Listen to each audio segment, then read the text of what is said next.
Para você conectado nas redes sociais, voltamos a falar ao vivo do estúdio do 5watt, onde estamos realizando uma série de entrevistas com os candidatos à Prefeitura de Taubaté, lembrando que é uma parceria entre o Sindicato do Comércio Varejista de Taubaté Região e o site Almanac Urupês. Agora a gente recebe aqui a candidata do PPS, a Poliana Gama. Poliana, muito obrigado por participar aqui do nosso programa. Eu que agradeço a oportunidade de estar aqui mais uma vez. Estamos aqui novamente com o presidente do 5watt, Dan Ginsburg. Poliana, assim como os outros candidatos, eu iniciei essa série de entrevistas, essa série de perguntas, falando sobre os vendedores ambulantes, os camelôs. A gente percebe que eles estão aí espalhados pela cidade, tem o camelódromo, mas muitos com a sua lojinha, sua barraca nas calçadas, algumas nas ruas. A gente quer saber, você como eleita, quais são os seus projetos para regulamentar e fiscalizar os camelôs da nossa cidade? Bom, primeiro que são dois pontos, o olhar do gestor, ele tem que ter a questão do olhar social por conta da crise, o efeito que isso acaba que gerando por conta do desemprego. As pessoas buscam uma forma de garantir o pão de cada dia. Em momentos de crise, a tendência é realmente que ações como essa cresçam, Por outro lado, da gente disciplinar, até porque, embora a gente reconheça aí o empenho do trabalhador de buscar o seu sustento, a gente precisa também de um ordenamento para que esse sustento seja feito dentro da formalidade que é exigida para que a cidade funcione bem. Então, da nossa parte, a proposta primeiramente, contato direto com essas pessoas que estão usando, que são os camelôs da cidade, para que a gente possa ouvir as principais dificuldades e disciplinar essa situação na cidade. Tivemos aí a construção de um polo para que eles possam se estabelecer. Há conflitos, há reclamações acerca do que foi feito. Muitos dizem que não foi de acordo com o que foi consensuado quando se teve a concepção do projeto, mas nós estamos dispostos a trabalhar com isso de uma forma muito clara, transparente e incentivando a formalização desse trabalho. É um microempreendedor, mas que precisa, eu até já conversei com alguns, eu vejo que muitos já possuem, já são microempreendedores, mas a gente precisa cada vez mais garantir essa formalidade e a disciplina de uma forma consensuada pelas partes. Poliana, esse problema se arrasta há exatamente 12 anos aqui no nosso município e a gente já passou por uma época em que a economia ia muito bem e eles já existiam, eles continuavam existindo, e agora nós estamos num momento de crise e eles aumentaram. Ou seja, o problema existe, mas está faltando alguém com pulso para tentar resolver. A gente tem a lei de ocupação espacial do município que proíbe, isso aí jamais poderia acontecer do jeito que está, mas a gente queria entender o que vai acontecer. Foi feito aí um shopping popular, o valor que foi gasto, alguma coisa em torno de 5 milhões, 2 milhões do terreno, mais 3 da construção. A construção não está de acordo. E assim, só formalizar não resolve, porque microempreendedor individual é muito simples de fazer, abrir entrar na internet você consegue resolver, mas o problema é da ocupação que hoje acontece. Para você ter uma ideia, hoje uma loja na Praça Dom Epaminondas, o aluguel é na faixa de 30 mil reais. Então, e as pessoas estão ali, não pagam nenhum tipo de aluguel, não geram nenhum tipo de emprego, não recolhem nenhum imposto para o município, e o comerciante fica encurralado, ele fica numa situação bastante complicada. A disciplina dessa situação, você disciplinar isso, passa por você atender a regulamentação e por um processo de fiscalização constante, mas de forma consensuada, porque vocês devem ter acompanhado que a maneira como a gestão anterior do prefeito que foi cassado lidou com isso, acabou que gerando muito mais conflito, precisou inclusive ter uma intervenção via Defensoria Pública e não houve êxito. Então, a nossa maneira de compreender essa situação é que para que a gente possa ter, de fato, uma realidade mais organizada e promissora para ambas as partes, tanto para o comerciante que está alugando a loja aí de 30 mil reais, como você colocou, aluguel, mas como também para o camelô, que está ali em busca de garantir o sustento dele, a gente precisa o quê? Consensuar isso e cada parte tem que zelar pela regra que foi consensuada. E o poder público cabe fiscalizar para garantir que o que foi consensuado, regulamentado, seja de fato vivenciado na cidade. Tem que ter esse enfrentamento. Mas passa por diálogo. A lei existe, mas não, infelizmente não está sendo cumprida e quem está pagando essa conta realmente é o comerciante. De novo, nós vamos ter um Natal, né, que é o melhor mês do ano para o comércio, extremamente tumultuado, o shopping não vai estar pronto e eles vão continuar ocupando e aumentam, né? Quer dizer, hoje a gente não tem a menor ideia quantos são, né? E o que fazer com isso, quer dizer, a gente gostaria, né, que os candidatos pensassem numa proposta, numa solução, porque realmente é um problema sério. A nossa proposta, gente, é até interessante poder colocar isso, mais uma oportunidade. A gente traz para a cidade um modelo como proposta, modelo de gestão compartilhada. Então, dentro desse modelo, qual é a metodologia que a gente adota frente aos fatos e aos desafios? É que você tem que estabelecer estratégias para que cada pessoa que vivencia aquele tipo de problema assuma a sua responsabilidade para que a gente possa corrigir e ter uma situação diferente da que nos fez nos mobilizar para buscar uma solução. Passa, sim, essencialmente por diálogo e compartilhar responsabilidades. E muitas das vezes, né, Poliana, eles se instalam, né, a gente percebe, e até o comerciante depois vem, nos procura aqui no Sincovat, porque a fachada da loja some, as pessoas não veem mais a vitrine e o cliente nem entra mais na loja. O movimento cai drasticamente, segundo relatos desses comerciantes, quando se instalam bem na frente da loja. Então, por isso que precisa dessa regulamentação. Né? Eu tive sou freguesa aqui do comércio na lateral ali do mercado, tem papelaria ali e tudo, e a gente recebe também bastante reclamação, porque o que eu noto, né? Qual é a fala do comerciante que chega até mim? O que nós queremos é que haja fiscalização e disciplina do que está acontecendo. Eu não vejo uma fala de que, olha, não, a gente tem que...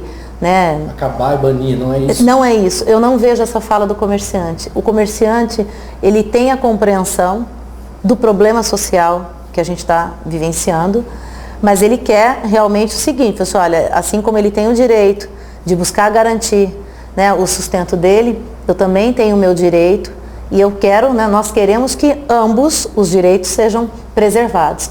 Isso se faz com fiscalização rígida. O comerciante, Poliana, não tem medo da concorrência. A concorrência é bem-vinda. Você vai aqui na Rua Duque, na Rua das Noivas, são uma loja da outra.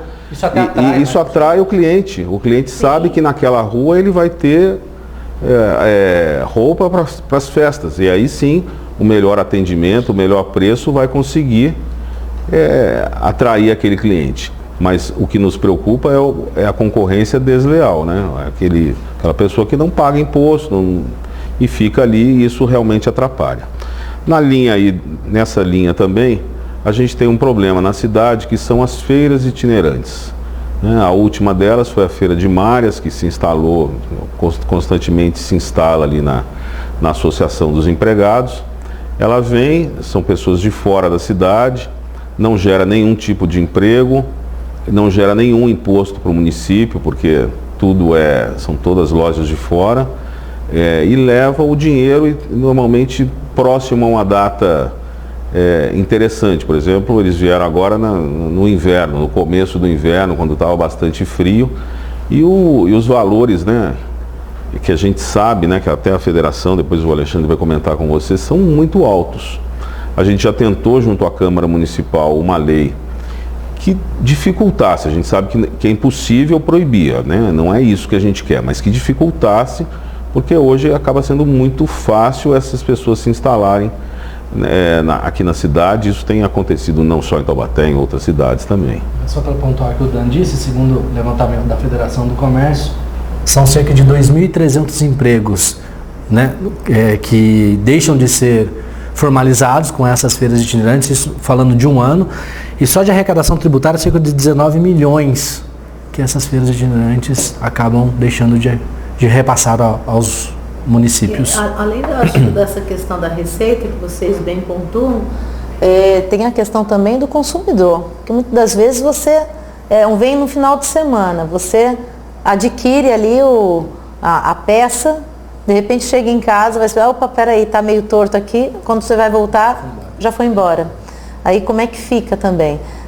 Acho que o cuidado que a gente tem com o consumidor de dar essa garantia diante das ações de comércio da cidade, ele ter a segurança dos seus direitos também preservados. Olha, é algo que eu me proponho a pensar junto com vocês numa solução, até porque vocês vivenciam isso, é a razão, né, do sindicato aqui, e vocês têm que dar contribuição para o poder público, no sentido da gente construir essa solução em conjunto.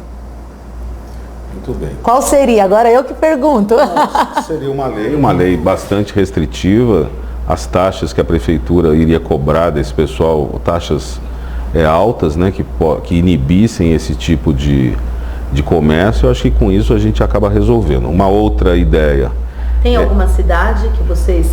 Tem várias cidades. Várias cidades. Isso é importante, porque você tendo como referência... Roda, né? Até mesmo para você apresentar para a Câmara Municipal, né, as razões, todo esse estudo aí, esse levantamento, porque o que a gente tem que preservar é a questão dos recursos da cidade, mas também o direito do município taubatiano. Como o Dan pontuou, né, a gente percebe que essas feiras elas vêm estrategicamente em datas que realmente são importantes para o comércio, né? Então, antes do Dia das Mães, antes de uma mudança de estação, né? Então, por exemplo, eles estavam lá no finalzinho de abril, pega o Dia das Mães, já começa a pegar o inverno com aquela feira de malhas. Isso realmente, o consumidor vai lá, gastou dinheiro lá, ele não vai depois consumir na loja, né? Então isso acaba sendo muito prejudicial para o comércio, né? E outra ideia, Poliana, diz respeito a nós fazermos as nossas feiras. Se o poder público puder ajudar os comerciantes que tiverem interesse em fazer uma grande liquidação na troca de estação, por exemplo, na Vinda do Povo, ou lá no Mercatal, ou em algum outro lugar que seja interessante, criar sim as barraquinhas. A gente sabe que a população gosta disso, lá com os vendedores de linguiça, etc., com os shows, e a feira vai acontecer, a população vai ficar satisfeita, mas quem vai poder participar são os comerciantes que estão estabelecidos na nossa cidade. Sim, valoriza o comércio local. Além de ser interessante, a gente vê feirões de carro acontecendo, né?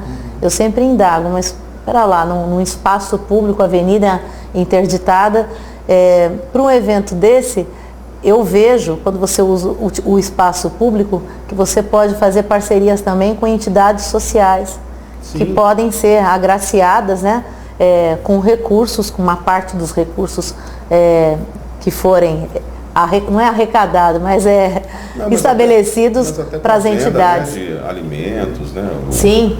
A gente faz aí nas festas juninas, a gente fez muito isso no SESC, fazemos lá no TCC, então os exemplos existem e podem ser seguidos, falta um pouco de criatividade e boa vontade do poder público em querer, né, dialogar, entender e abraçar as ideias. E tão assim, de um lado de se espantar você não ter uma visão empreendedora no poder público local, de realmente olhar para as questões de geração de oportunidades de trabalho, de emprego na cidade, com a devida responsabilidade para fazer a manutenção dos empregos que existem, como também para gerar novas oportunidades.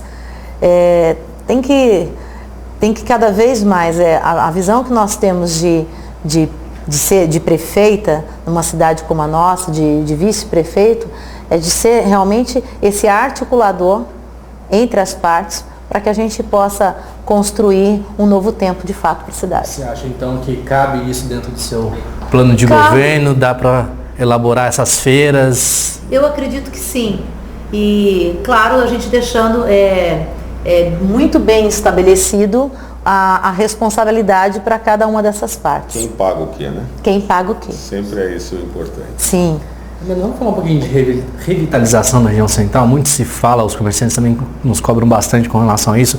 Melhora da iluminação, calçadas, alguns pedem projetos de fiação subterrânea, porque tem uma calçada que tem 80 centímetros e tem um poste no meio, mal passa uma pessoa.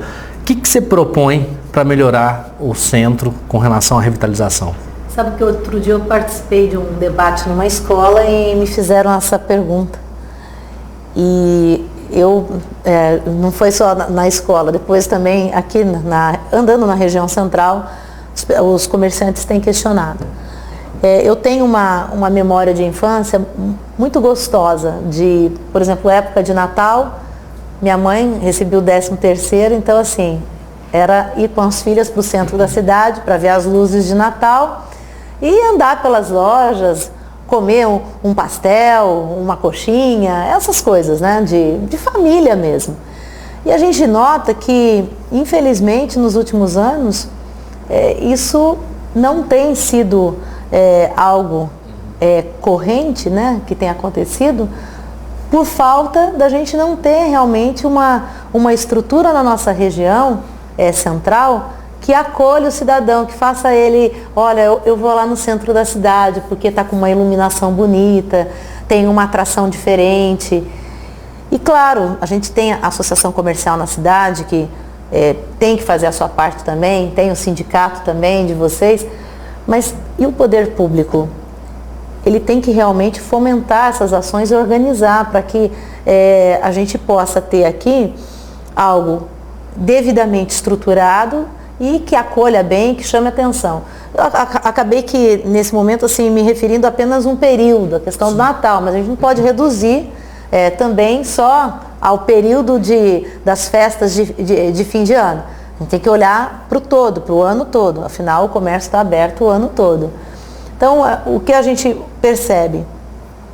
Tem que ter um investimento melhor na parte de iluminação, a parte aqui da nossa praça também, Dom Epaminondas, e aqui todo mundo conhece como Praça da Eletro, precisa sim de uma revitalização, uma modernização desses espaços, para que a gente se sinta devidamente cuidado e seguro ao transitar pela cidade. A parte de calçadas aí é um problema por conta do nosso traçado antigo. Nosso centro aqui, esse centro é antigo, né? E a gente precisa avaliar, até mesmo junto com os comerciantes, quais ações. Vamos ampliar a calçada e vamos diminuir o espaço das ruas. Como que a gente vai fazer isso para melhorar, garantir mobilidade, dando prioridade ao pedestre, já que toda a parte de legislação de mobilidade urbana, a orientação é dar prioridade ao pedestre. Então isso faz parte da nossa visão a respeito de preservar as estruturas, né, os espaços públicos, por uma questão de que ajuda também na parte econômica, a parte do comércio, mas também por uma questão de segurança. Posso ter policiamento em toda a cidade. O nosso objetivo também é ampliar a atividade delegada de forma assim, ampliar o atendimento dela, para que os bairros mais distantes do centro também sejam beneficiados. Mas junto com isso, o poder público tem que fazer o trabalho dele, de iluminar melhor, de cuidar melhor dos espaços públicos, limpar melhor a cidade, porque onde tem sujeira, onde tem escuridão, infelizmente, não tem como se sentir seguro no local dessa forma. Poliana, o que nos causa uma certa, assim, digamos assim, a gente não consegue entender, né? Então, por exemplo, vocês, quando eu falo vocês, eu estou falando você, prefeita da cidade, os prefeitos. Eles fazem uma festa de carnaval que custa R$800 mil para o município, dura 2, 3 dias, e atinge aí 50, 60 mil pessoas. Interessante, importante. Aí você vem aí no mês de maio, você tem a festa do Quiririm, custa também 500 mil reais, também atinge aí umas 100 mil pessoas, talvez um pouco menos, um pouco mais, e dura aí uma semana. Aí você tem a festa da Imaculada, que pelo que a gente sabe aí também custa uma faixa aí de 300, 350 mil reais, dura uma semana, 20 mil pessoas, né, que comparecem na festa, 25 mil pessoas. E você tem a festa do Natal, que é uma festa que duraria um mês inteiro, 30 dias ou um pouco mais, né, a partir do dia 15 de novembro você já tem aí a chegada do Papai Noel nos shoppings. Custaria mais ou menos a mesma coisa aí. Não há um investimento. Exatamente, né, os mesmos 400 mil reais, 500 mil reais para iluminar, quer dizer, o comerciante, da porta para dentro, é problema dele, e a gente sabe que se a cidade estiver bonita, a loja dele vai estar bonita. Sabe, o ano passado vivenciei uma situação no ambiente de trabalho do pessoal participando de uma excursão para ir a Guararema. Visitar a cidade por conta de toda a iluminação de Natal. Ou seja, a gente começa a ver o quanto que cuidar bem dos espaços públicos de uma forma inteligente, arrojada, atrai pessoas para a nossa cidade, do lado, né? Movimenta a cidade. A família se reúne para ir ver a Praça de Tremembé. Sim, a Praça de Tremembé é um bom exemplo também. Na praça, as pizzarias, você vê tudo cheio. Uma festa, Poliana, que atinge os 300 mil habitantes da cidade, quer dizer, não estamos falando nem de 100 mil, nem de 20 mil, nem de 50 mil, é a cidade inteira.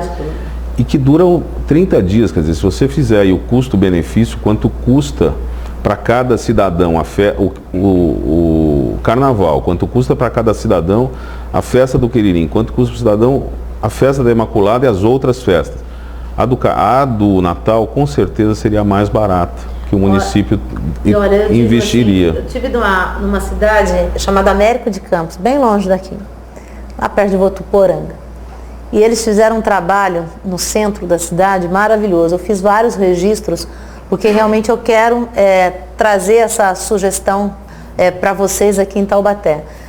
Todo um trabalho orquestrado com as escolas, então um trabalho de reciclagem, utilizando garrafas PETs. Eu vi algo parecido em Campos do Jordão, mas em Américo estava muito bem estruturado. Umas bolas gigantes assim, feitas de garrafas PETs, todas iluminadas. Então cada árvore, assim, você imagina uma praça do tamanho como a da nossa aqui, Dom Epaminondas, mas com todas as árvores iluminadas. E a questão do presépio, as imagens também, todas iluminadas. Algo lindo. E lá eles conseguiram, uma cidade pequena, atrair pessoas também de cidades vizinhas para passearem na praça, frequentar o comércio da cidade de Américo de Campos. Então é algo mesmo que a gente vê. Vai ser uma preocupação da prefeita? Não, já é. Já é. Não é só preocupação, vai ser uma ação. Uma ação. Né? O que a gente ouve aqui é que, por exemplo, igual o Dan citou essas festas. Quiririm, no começo do ano, tem dinheiro em caixa, tem um orçamento. A outra no meio do ano, tem orçamento. Chega no final do ano, acabou o dinheiro da prefeitura. Não tem mais, sinto muito, vamos tentar o ano que vem. Não vai acontecer isso no seu governo, né? Não, porque nós vamos planejar bem o uso dos recursos públicos. Até porque a cidade, nós vivemos na cidade, né, todos os dias do ano. Então não dá. Então você tem que... recolhe mais por conta do IPTU? Tá, mas você tem que ter um planejamento ordenado. Porque as pessoas estão aqui ao longo do ano todo. Então ela não espera, agora não tem, então vamos deixar de fazer serviço público? Não, a gente tem que garantir o equilíbrio na execução do orçamento. Poliana, você falou no 13º salário que a sua mãe recebia, que vocês vinham aqui para o centro da cidade, né? Uma história bonita, mas que hoje está tendo um final muito complicado aqui para os comerciantes de Taubaté, uma situação complicada. Conte para nós aqui, Alexandre. No dia 30 de novembro, os trabalhadores recebem a primeira parcela do 13º salário, em torno aí de 23 a 25 milhões de reais. O comércio todo preparado e nós temos um feriado do dia 5 de dezembro que atrapalha e muito o comerciante, né? Um feriado que foi colocado em prática desde 2011 pelo vereador Jefferson Campos e que depois a gente teve conhecimento e realmente teve todo esse envolvimento para poder ver o que poderia ser feito até agora tá lá, tá esse feriado. O que você pensa com relação a esse assunto?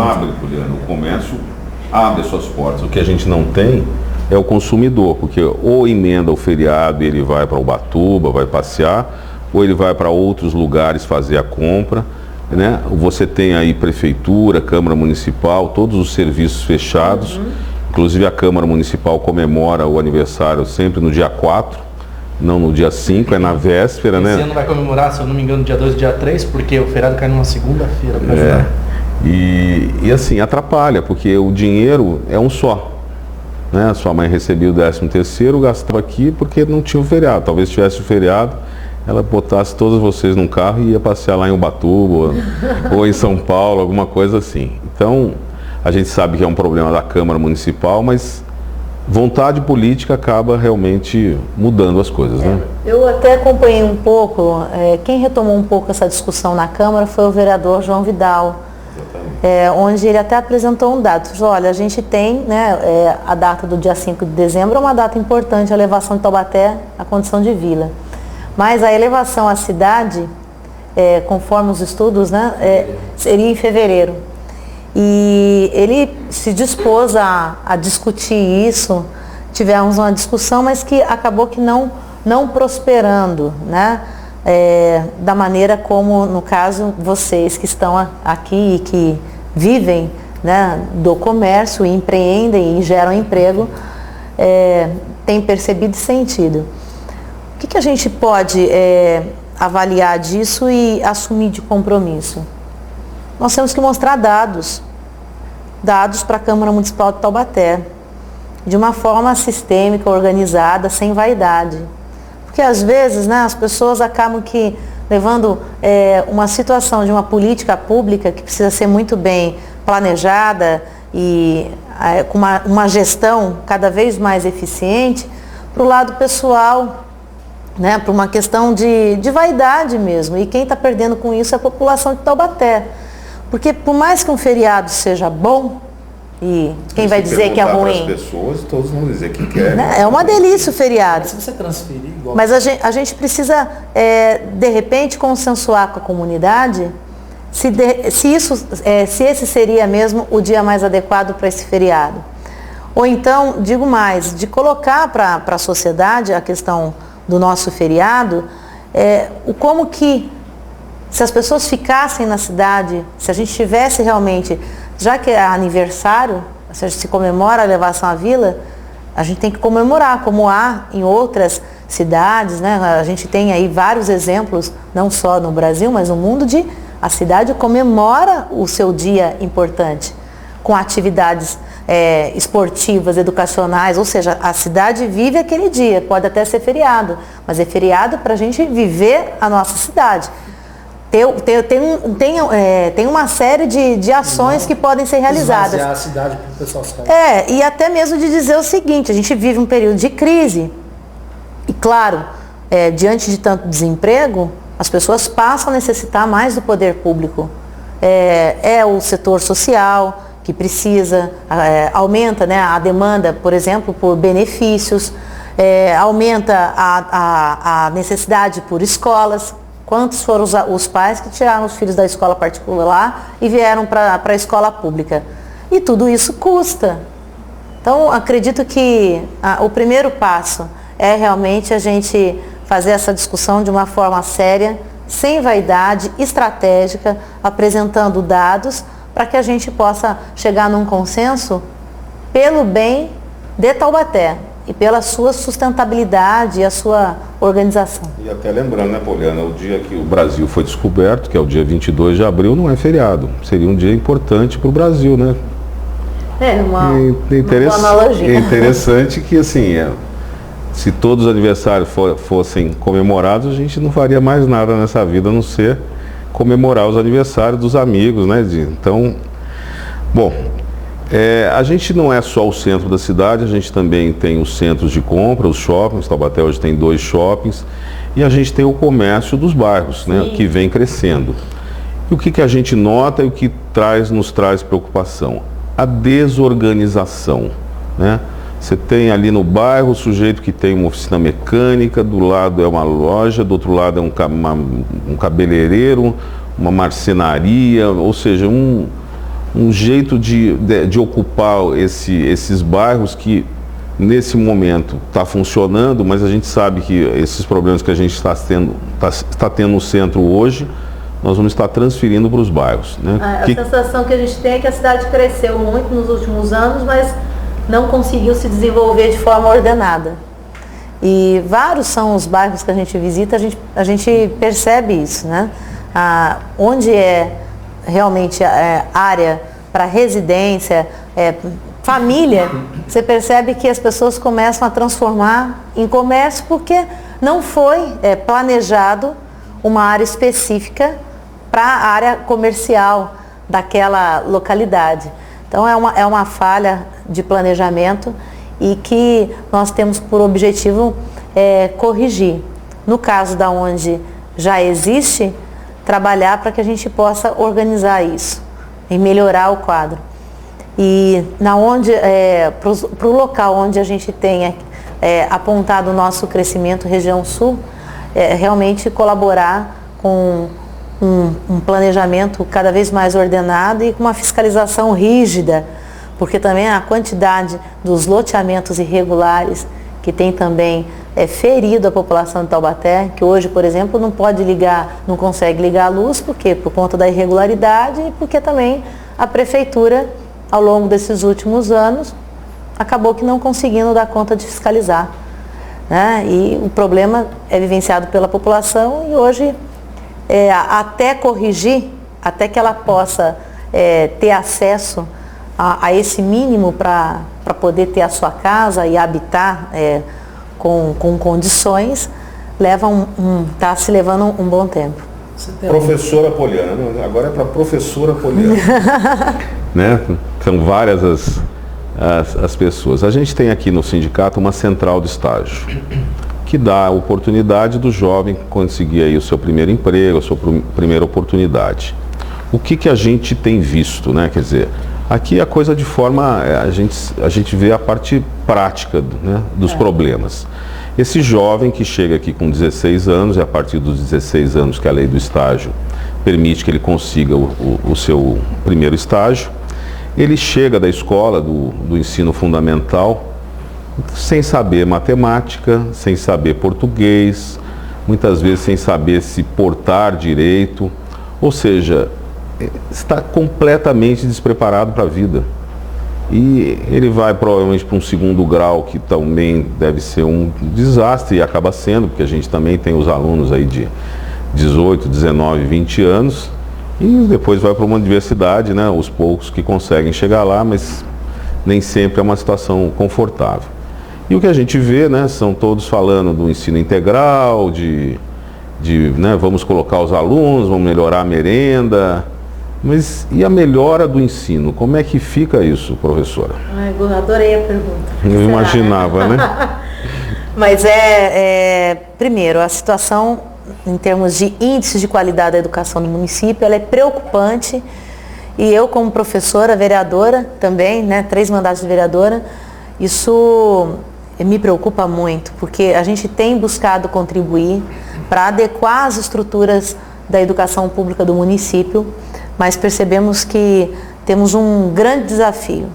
Quando você diz esse problema que você está vivenciando, de ver essa ausência de habilidades mínimas, no caso das operações matemáticas, às vezes na escrita também, é porque a fotografia que a gente tem hoje do município é que os nossos alunos, quando eles finalizam a etapa do ensino fundamental, eles não estão conseguindo assimilar nem 50% do que precisavam assimilar em termos de aprendizagem de língua portuguesa e de matemática. Isso eu falo com qualquer pessoa que queira observar esses dados, vai ter acesso pelo IDEB, que foi aberto, né, publicado na semana passada, que é o Índice de Desenvolvimento da Educação Básica, só colocar a cidade de Taubaté, a gente tem acesso, mas também pelo Educacenso, onde revela essa situação. Como fazer isso? De uma vez por todas, a gente tem que focar no aluno, nas condições de aprendizagem desse aluno. Então, hoje, uma reclamação constante que a gente tem dos pais, até mesmo de alguns professores, diretores, com relação à falta dos professores e quando um professor falta, a dificuldade de se ter um outro professor em sala de aula para garantir que a aula seja dada. Então, um problema aí na maneira como foi conduzido o processo de professores eventuais. Nós precisamos adequar isso para que a gente garanta professor em sala de aula. Por outro lado, como é que essa reclamação, né, essa queixa, ela acontece? Muitos desses professores, quando vêm para substituir, não tem ali um material de referência. Da onde que começou, da onde que parou? Muitas vezes a referência é o caderno do aluno. Então, até esse professor observar o que está no caderno e trazer um conteúdo para dar continuidade, muitas das vezes a aula já foi. Então, precisa sim, a nossa proposta é constituir um material didático referencial para a rede municipal. Hoje, os nossos alunos, isso não é de hoje, desde quando eu fui professora na rede, estou afastada sem remuneração por conta do mandato, mas também já fui diretora na rede por 5 anos. Sempre o aluno que não pôde adquirir o seu material escolar, sempre a rede municipal, ela ofereceu o material escolar para o aluno. Hoje se sistematizou isso, adotando kits, né? E fazendo a entrega desses kits para os nossos alunos. Além disso, a gente precisa melhorar no material didático. Questão de livros. Então, a nossa proposta é formular um material referencial de todas as disciplinas, língua portuguesa, matemática, história, geografia, que fazem parte da base curricular, para que a gente tenha meios de não ter quebras, né, rompimentos nesse processo de desenvolvimento do conhecimento nas nossas escolas. É claro que não é só isso, é formação do professor, continuar com as ações de valorização desse profissional. A gente ainda precisa regulamentar a lei de 1/3, para que o professor tenha 1/3 dedicado a planejamento mesmo ali no ambiente escolar e planejamento, correção de atividades dos alunos, até mesmo nesse período contato com os pais. A questão do plano de carreira do professor, que é algo que muito tem se falado, mas a maneira como tem sido conduzido, infelizmente, não consegue sair do papel, não consegue se concretizar. Temos sim que ter aí uma convergência de ações para um único objetivo: melhorar a qualidade da aprendizagem dos nossos alunos e, consequentemente, melhorar as condições de vida desse aluno, até para ele poder, com mais conhecimento, ter também mais competitividade no mercado. Porque o mercado exige. Meu pai dizia uma coisa muito clara em casa: olha, aprenda, melhor aprender do que depois a vida ensinar.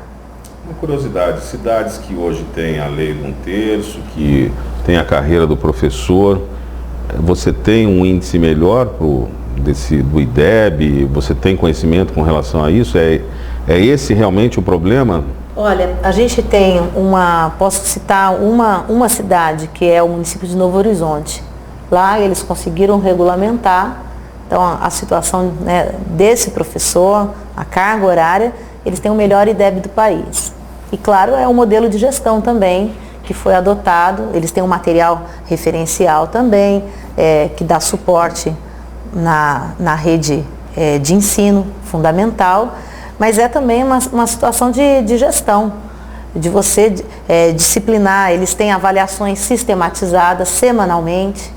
É algo que a gente precisa discutir isso com a rede em Taubaté, para você não precisar, né, esperar aí 2 meses para, não aprendeu isso, vamos voltar? Então, você já identifica. Eu aprendi na sala de aula, quando fiz magistério, depois pedagogia, que a avaliação é diária. Então, no dia a dia, você corrigindo, você já sabe se o aluno realmente conseguiu assimilar ou não. Lá eles optaram por sistematizar. Poliana, a frase comum em Taubaté: a Volkswagen fica gripada e a cidade fica gripada, né? A gente está com o nosso vice-candidato a vice, o Rubinho, é a área dele. São 5.400 empregos que hoje traz aí a Gazeta aí, empregos perdidos na indústria. São empregos importantes, porque a gente sabe que a indústria paga mais, tem o PLR, plano de saúde, que esse trabalhador acaba caindo no município, na rede médica do município, porque perde plano de saúde.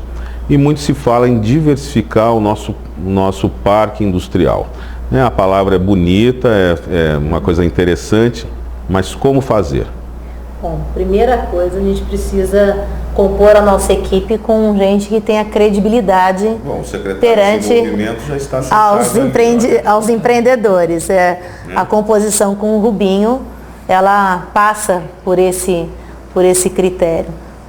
As pessoas sabem, o Rubinho era candidato a prefeito na cidade, mas a gente sempre buscou conversar, porque as ideias de ambos convergem em vários aspectos. E um deles é o histórico de trabalho que cada um de nós tem e que a gente vê que soma para o que a cidade precisa. Então, a primeira coisa é essa. Até porque, quando o secretário da antiga da gestão que foi cassada, né, do prefeito que foi cassado, o secretário de Desenvolvimento Econômico, ele esteve na Câmara Municipal, por conta que eu havia convocado para uma audiência pública. Ele foi bem claro de dizer assim, nós precisamos recuperar a credibilidade do município. A única coisa que ele esqueceu, talvez, é que o PSDB e o grupo do PSDB que foi cassado, eles já estiveram por outras vezes na administração da cidade de Taubaté.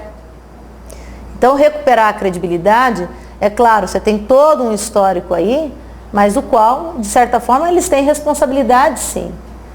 E nos colocou que fizeram contato com mais de 1.000 empresas e conseguiram 16.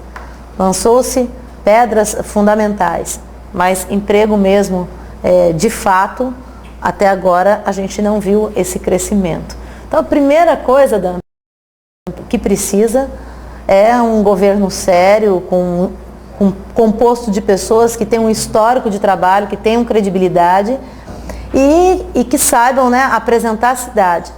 Porque você também ouviu, né, desse secretário, quando eu questionei quais são os dados que vocês têm apresentados sobre Taubaté, as estatísticas, as análises comparativas, para a gente convencer o empreendedor olha, venha investir na nossa cidade. Você ouviu? Nós não usamos estatística, nós não usamos esses estudos.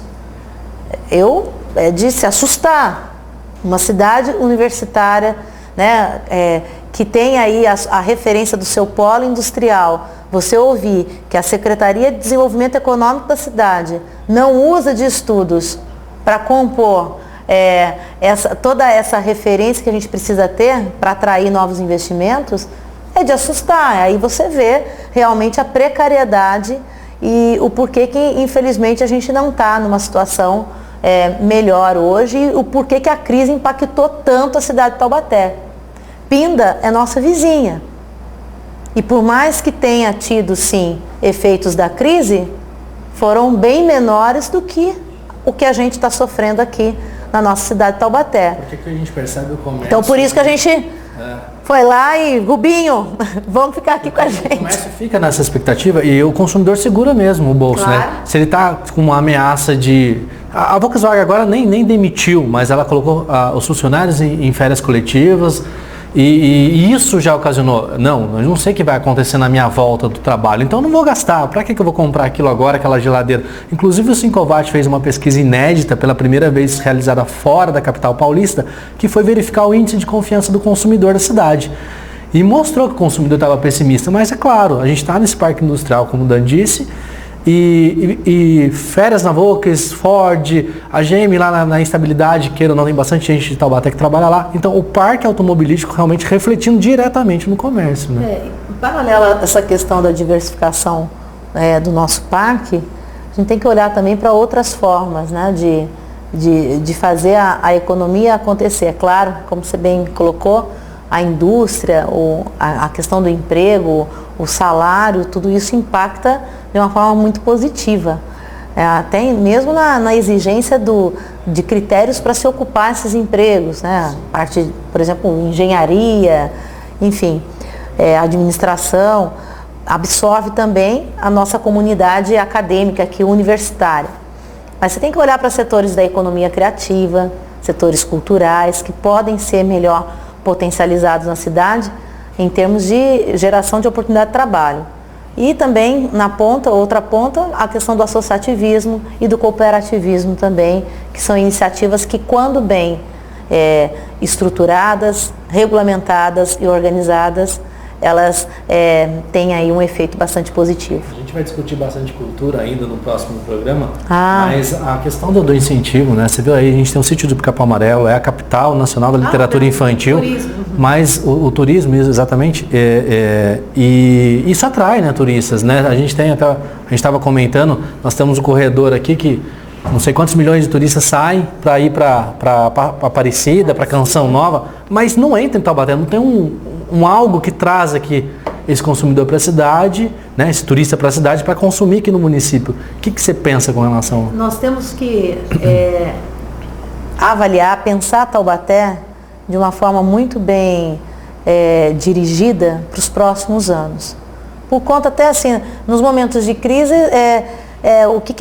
vamos extrair o que a crise pode dar para a gente assim, de oportunidade. É realmente avaliar o modelo que a gente tem. Ele tem dado conta, ele é vulnerável.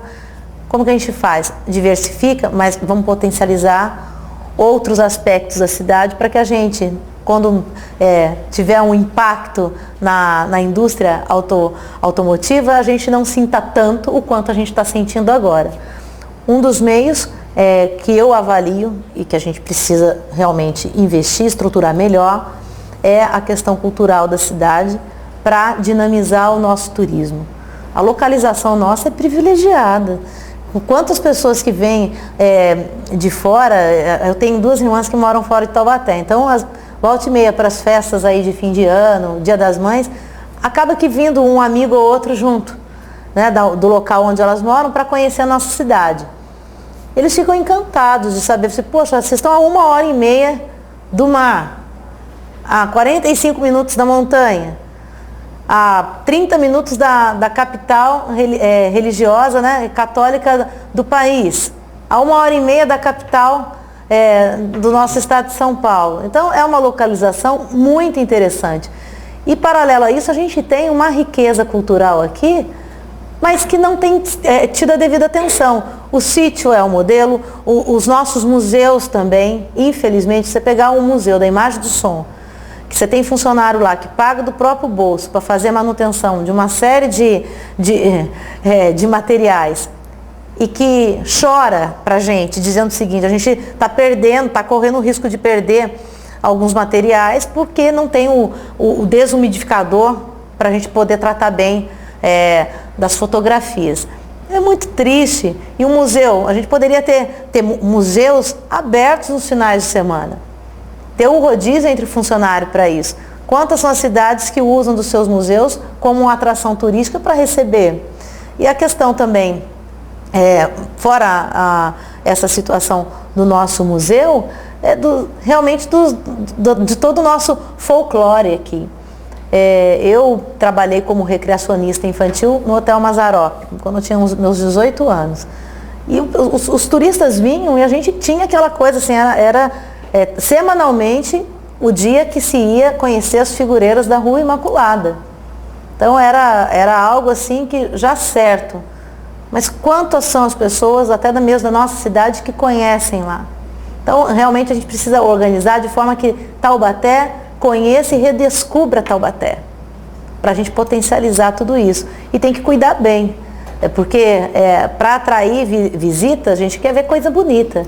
Você chega no sítio, vê lá aquelas placas que estavam lá no Parque Monteiro Lobato, tinha uma exposição linda lá. Aí tira tudo de lá, coloca tudo num mesmo ambiente. Então ali o sítio Pica-Pau a gente já tem algumas propostas, dentre elas a gente realmente consolidar o Museu Casa, que é algo que tem sido trabalhado aí. Eu tive a oportunidade de visitar a casa de Jorge Amado e Zélia Gattai, que tem essa vocação, o Museu Casa deles, a casa de Pablo Neruda. Então dá para a gente fazer aqui, respeitando todas as regras, porque tem todo um regulamento a respeito disso. A gente está falando demais de regulamento.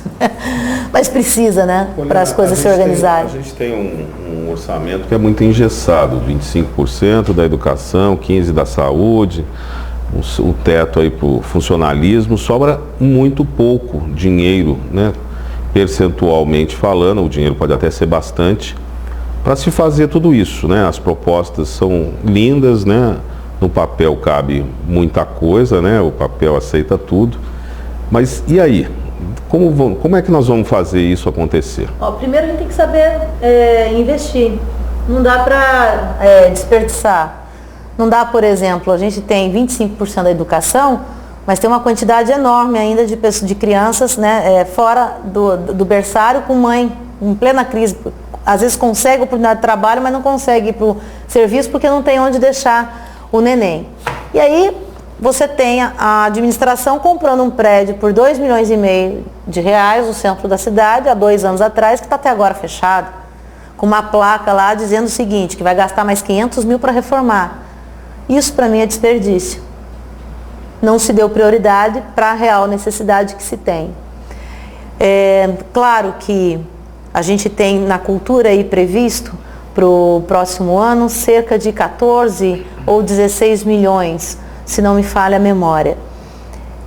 Eu penso que a gente redefinir mesmo, estou citando a cultura porque a gente está falando de cultura, mas o próprio consolidar o sistema de cultura da cidade, definir o que é de fato cultura, quais são os investimentos que nós precisamos fazer, já ajuda para que a gente faça uma boa aplicação dos recursos e para que as pessoas sintam a diferença. Para mim é dessa forma, realmente identificar prioridades e saber conduzir o recurso público. Revisão de todos os contratos, acredito que a gente possa, em cada setor da administração, tem muita coisa para ser revista, fiscalizada, para que de fato o serviço aconteça. Isso é a regra básica da administração, não só pública como privada. Tenho certeza que se alguém vai comprar a loja de outra pessoa, a primeira coisa que você faz é fazer um encontro de contas, se tem algum contrato, revisar, ver se não tem uma alternativa melhor. É essa a receita. Sobre a cultura, só você comentou, mas conversando com a secretária, 7 milhões são gastos na máquina, no pagamento do próprio pessoal, não sei quanto em telefone, em comunicação, em automóvel, em combustível, sobra aproximadamente 2 milhões para investir em cultura no município de Taubaté. É difícil, né? Então é um orçamento, assim, acaba sendo fictício, né? Mas a gente pode... Eficiência, Poliana. Eficiência. O que nós precisamos é eficiência. A gente tem outros assuntos, mas a gente está... A gente está chegando... nós estamos aí finalizando esses 60 minutos, né? Uma horinha que a gente está disponibilizando aos candidatos. Eu tenho um tempinho, você falou de eficiência. Eu tenho a felicidade de ter um bom exemplo em casa, que é o meu marido, o deputado Avisar. Ele esteve à frente da Secretaria de Gestão Pública do Estado e eu tenho colocado isso para as pessoas, até porque é um bom exemplo de gestão. Em 16 anos, o governo do Estado realizou cerca de 33 poupa-tempos, né, no Estado de São Paulo. O Davi ele foi secretário de Gestão Pública, que era a secretaria que cuidava diretamente dos poupa-tempos, durante 2 anos. Ele fez 40 em 2 anos. É possível. É possível. Mas desde que você estabeleça realmente as prioridades, quando você fizer a revisão dos contratos, o que seja priorizado seja de fato o interesse público. É possível. Eu queria te dar uns minutinhos para suas considerações finais e se a gente pode contar com você com essas propostas se eleita a partir de 1º de janeiro. Primeiramente eu quero agradecer a vocês pela oportunidade de a gente estar aqui. Sou muito bem recebida porque vejo que aqui é uma oportunidade de troca. A gente aprende também conversando com vocês. Trouxeram alguns dados, que eu já estou de olho, já vou pedir aí para que a gente possa aprofundar a nossa análise e, de certa forma, compor uma proposta que de fato seja viável e consolidada. Deixar aqui para a população que nos assiste, né, o nosso compromisso de trabalho. É isso que a cidade precisa. Trabalho real, pessoas que realmente tenham assim, a condição de participar do pleito. Eu fui a primeira candidata a ser aprovada pela Justiça Eleitoral, sou ficha limpa, posso participar, tanto eu quanto o Rubinho, quanto aqueles que me apoiam, o meu marido que é deputado da Visaia, como também o Padre Afonso, também ficha limpa. Nós fizemos essa união de forças e de históricos de trabalho para que, ao assumir a Prefeitura de Taubaté, o nosso foco principal seja realmente trabalhar em prol da população e com a população. Muito diferente que você começar uma administração já com uma série de processos, porque aí você desvia o foco. Então, o nosso foco é trabalho.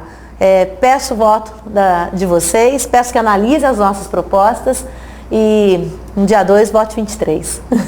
Obrigado mais uma vez, Poliana. Obrigado a vocês. Então daqui a pouquinho a gente está de volta, dando continuidade a essa série de entrevistas com os candidatos à Prefeitura de Taubaté. Então, até daqui a pouco. Tchau.